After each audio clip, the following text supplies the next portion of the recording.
మేము పొలిటికల్ వాళ్ళం, వేలుముద్ర వాళ్ళు కూడా సీఎం అవుతారు. అవుతారా అవరా? వాళ్ళు ఒక ఐఏఎస్ ఆఫీసర్ కావాలంటే వాళ్ళు ఎంత శ్రమ పడితే కానీ ఆ స్టేజ్కి వస్తారు. వాళ్ళు మా ముందు నిల్చొని నేను చెప్పింది వాళ్ళు వినాలి.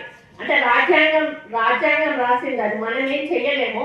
దీన్ని విమర్శగా తీసుకోవద్దు దయచేసి, దీన్ని ఎక్స్పోజ్ కూడా చేయొద్దు. నా మనసులో ఉన్న అభిప్రాయాన్ని నేను చెప్తా ఉన్నాను.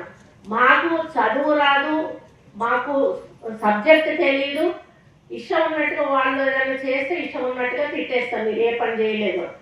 దానికి రూలు ఒప్పుకోకపోవచ్చు, దానివల్ల వాళ్ళు చేయకపోవచ్చు. అట్లా అని అందరు అట్లా ఉంటారన్నాడు. కొంతమంది రూల్ పొజిషన్ ఉన్న చేయని ఆఫీసర్లు కూడా ఉంటారు, వాళ్ళు కొంత అడమెంట్ ఉంటారు.